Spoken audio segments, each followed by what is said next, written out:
اولنی حکمت دی کې دا دی، د ټولو نه لوی حکمت دا دی چې دا بندګي د الله ده او په دې سره بنده خپل رب ته نږدې کېږي. بس دا یو هم کافي دی، که نور بیان نه کړی شي نو دا یو هم کافي دی چې دا بندګي د چا ده؟ بندګي د الله ده او په دې سره بنده خپل رب ته نږدې کېږي. دویم حکمت بیا په دې کې دا دی چې د دې د لاسه په انسان کې تقوا پیدا کېږي، او دا حکمت الله په خپل ذکر کړی دی په قرآن کې.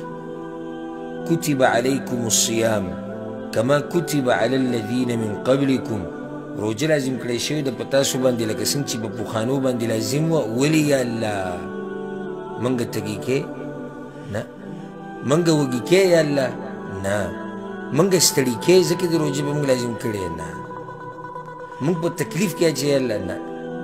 نو بیا د څه دپاره وایي لعلکم تتقون، چې په تاسو کې تقوا پیدا شي.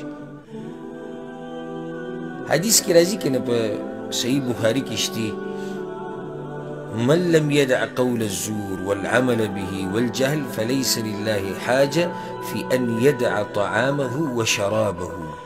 یو سړی چې د دروغو خبرې پرې نه دي او په دروغو باندې عمل پرې نه دي او د جهالت کارونه پرې نه دي او ګناهونه پرې نه دي، نو الله ته د دې ضرورت نشته چې د ځان بند کړی د اوبو نه او د خوراک نه. معنی د دې حدیث ته ده چې الله خو تقوا غواړي او په دې کې تقوا رانغله، نو په دې روژه باندې الله څه کوي؟ داسې ډېر مسلمانان دي، یعنې زه د بعضو مسلمانانو ته وګورم دا زړه مې پرې خفه شي، ډېر زیات افسوس وکړم چې حدیث کې راځي وایي بعض هغه دي چې په دې روژه کې صرف د هغوی نصیب چې دی هغه تنده او لوږی بس، او بعض هغه دي چې د هغوی د شپې په عبادتو کې نصیب بس د هغوی د شپه ویښه تېرولي او خوب خرابولي، بس نورو ته هېڅ هم نه میلاوي، اجر نه میلاوي. نو زه یم چې داسې زموږ په دې پښتنو کې به ډېرې په دې خبره به خفه کېږو نه، دا حقیقت دی. زموږ په پښتنو کې ډېر داسې دي چې روژه صرف دې ته وایي چې خوراک مه کوه او څښاک مه کوه او ښځې ته مه نږدې کېږه، نور کنځلې کوه، جګړې کوه، فلم ګوره، سندرې اوره، دروغ وایه، دوکې کوه، دړاکې کوه، هر څه کوه، خو خوراک مه کوه، څښاک مه کوه او ښځې ته مه نږدې کېږه. دا د کوم ځای روژه ده؟ پیغمبر صلی الله علیه وسلم وایي الله ته خو د دې روژې ضرورت هم نشته. نو دریم حکمت پکې دا دی چې دا زړه خالی شي، خالی د الله سوچ او فکر ته او ذکر ته، هغه په دې طریقې سره چې کله انسان دا خوراک ډیر کړي که نه، نو د دې سره په انسان کې غفلت پیدا کېږي، سستی پکې راځي، عباداتو نه بس بیا شاته شي. نو دا روژه دې دپاره فرض شوه چې زموږ د معده خالي شي لږه، نو چې معده خالي شي نو زړه به د غفلت نه را بیدار شي، نو د الله طرف ته به توجه پیدا شي. څلورم حکمت په دې کې دا دی چې موږ د الله د نعمتونو قدر وپېژنو. څنګه د الله د نعمتونو قدر وپېژنو؟ داسې خلک هم شته چې هغوی ته دا خوراک نه میلاوي، نو چې د هغوی به څه حال وي، نو ته به بیا د دې نعمت شکر ادا کړي. پته تا ته ولګېده چې د سحر نه د ماښامه پورې ځان بندول د یو څو ګنټې د خوراک او څښاک نه څومره ګران کار دی، نو هغه خلک چې ورته بلکل نه میلاویږي د خوراک او څښاک، نو تا ته به د نعمت قدر پیدا شي. پنځم حکمت دا دی چې د غریبانو احساس به راته وشي، د هغوی سره به مرسته وکړي. لکه حدیث کې راځي که نه چې پیغمبر صلی الله علیه وسلم په صحیح بخاري صحیح مسلم کې دا حدیث دی چې پیغمبر صلی الله علیه وسلم ډېر غني انسان و، اجود الناس، او بیا د پیغمبر سخاوت به په رمضان کې ښه ډېر شو. ولې ځکه چې انسان ته په رمضان کې د غریب هغه احساس وشي چې یاره دا موږ یو څو ګنټې ګوره صبر نشو کولی، دغه غریبانو به څه حال وي. شپږم حکمت دا دی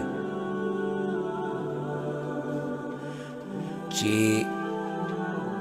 دا نفس د سختو تیرولو سره عادت شي، دا نفس د سختو تیرولو سره عادت شي. ځکه چې دا خو د الله نعمتونه دي، کله یي او کله نه یي. کله به تا ته خوراک لیټ کېږي، کله به څښاک، کله به ته نه میلاوي، نو چې دا نفس عادت شي دې سره. بل چې تا ته اندازه ولګي چې زه به د خپل نفس څنګه کنټرولوم. التمرن على ضبط النفس، داسې ورته موږ په عربۍ کې ویلی شو.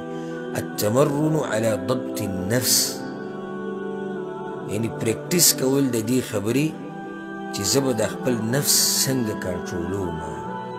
تا په روژه کې خپل نفس کنټرول کړی دی که نه؟ د خوراک نه دې کنټرول کړی دی، د څښاک نه دې کنټرول کړی دی، د عورت د شهوت نه دې کنټرول کړی.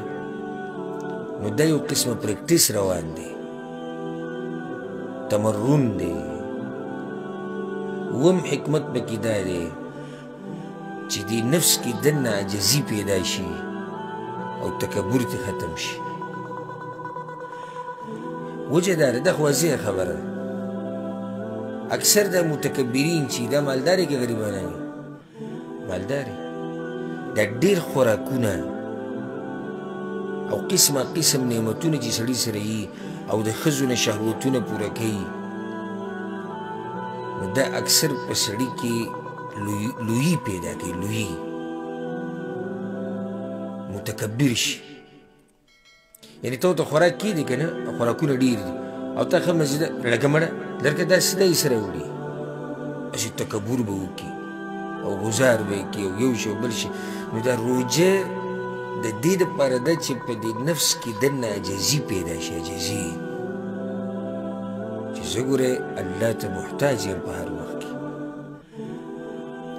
که دا رب په ما باندې دا خوراک بند کړي نو ما به څه حال وي؟ عجزي به در کې پیدا شي.